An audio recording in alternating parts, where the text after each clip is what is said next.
Yes, I'm in the middle of the field. It's safe. We're just pushing guys over. Right here going towards Javelin on both sides.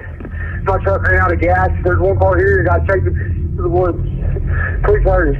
Okay, now run that by me. I'm not talking to him. I actually ran into him. Ah, you ran into him. Okay. Got the first guy. Do you need an ambulance? Yeah. No, I need the cops. Okay. Is anybody hurt? Hello? Hello? Hello? On August 8, 2013, Lawson briefly returned to his San Angelo home after not coming home the previous night. Ledessa Lofton, his girlfriend of 10 years, mother of their 3 children and stepmom to Lawson's eldest daughter, was infuriated by his absence because of his recent drug relapse. The two fought, and he left. Their fight that night, Lofton said in a 2018 interview, was the result of several factors. He had been working over 60 hours a week. Their youngest son was only a few months old, and they were stressed. For a long time, I blamed myself, she said. She also regrets the words spoken during their fight. I will never get those words back.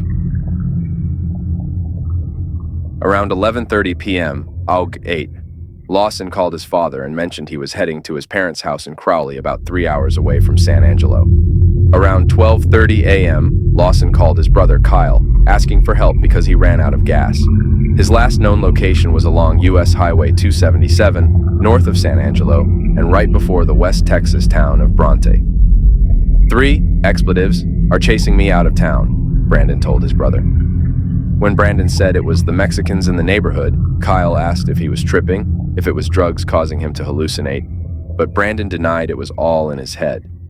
Kyle went over to Brandon and Lofton's house, less than a mile away, to get a gas can, then headed out of town with his wife, at the time, and 4-year-old son. The brothers kept making calls to one another, but Kyle said Brandon wouldn't have a full conversation with him, more or less saying a sentence or two before hanging up. A look at phone records, 12:51. Kyle called Brandon and left a voicemail, 12:51. Brandon called Lofton, but she didn't answer. After their fight, and lacking a wall charger, Lofton had taken her phone to her car to charge. 12:52. Kyle's wife called Brandon, then called again. 12:54. Kyle called Brandon. 12:57. Brandon called his neighbor. 12:58. Brandon called Kyle and called again. 12:58. The neighbor called 3 times. 12:59. Kyle called Brandon. 1:04. The dispatcher at the nursing facility called Brandon back, trying to get more information about his location and what was wrong. She left a voicemail and called once more. 1:09. Brandon called Kyle 3 times. 1:12. Kyle called Brandon 3 times. 1:15. Brandon called Kyle twice, the last calls he made from his phone. 1:19. All calls made to his phone begin going straight to voicemail. In one call, Brandon told Kyle he was running through a field and bleeding. Kyle thought he tripped or had a minor accident, according to a 2018 interview. At 12:50 a.m., Brandon called 911, which at the time rang at the local nursing home in Robert Lee. Among a series of unclear statements, he told the dispatcher he ran out of gas, was in the middle of a field, that he needed help and asked, "Please hurry." A Coke County deputy found Brandon's pickup just after 1 a.m., after dispatch received a 911 call from a trucker along US 217C7 that reported Brandon's F-150 obstructing traffic by being over the white line. Kyle arrived as the deputy pulled up. Kyle, in a 2018 interview, said Brandon told him, "I can see you, I'm right here," although Kyle couldn't see his brother anywhere. With an active warrant out of Johnson County for possession with intent to deliver, Kyle assumed Brandon was hiding to avoid getting in trouble with the police. Neither Kyle or the deputy knew about the 911 call at the time. At the time, I didn't feel like he was in any danger, Kyle said. After Kyle and the deputy finished talking, Kyle decided to drive away and park up the road a bit to see if his brother would come out once the deputy left.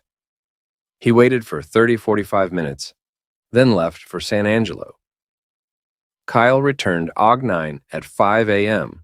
and called for Brandon, who did not appear. On August 11, the deputy reported a small private search team gathered at 8 a.m. and ended their search about noon. The only sign of anyone being in that area was a spot under a tree where it appeared someone sat down close to the roadway within eyesight of where Lawson's pickup broke down, the report states. The Texas Rangers joined the investigation on August 12 and came to the conclusion that Brandon was no longer in Coke County.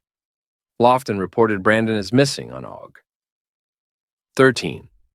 Law enforcement used aerial searches, thermal imaging, and search parties in the area around Bronte, but found no signs of Brandon.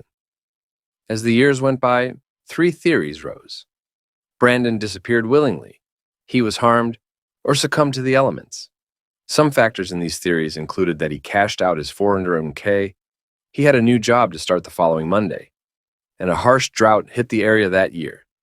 In 2018, his father, brother, and Lofton agreed they wanted to find him, no matter what. All along, I've stated the fact that I would like to find Brandon and bring him home where he belongs, Brad Lawson, his father said in 2018. The chances of us finding Brandon alive are almost none. And I understand that and I realize that, but he's not here. He deserves to be brought home to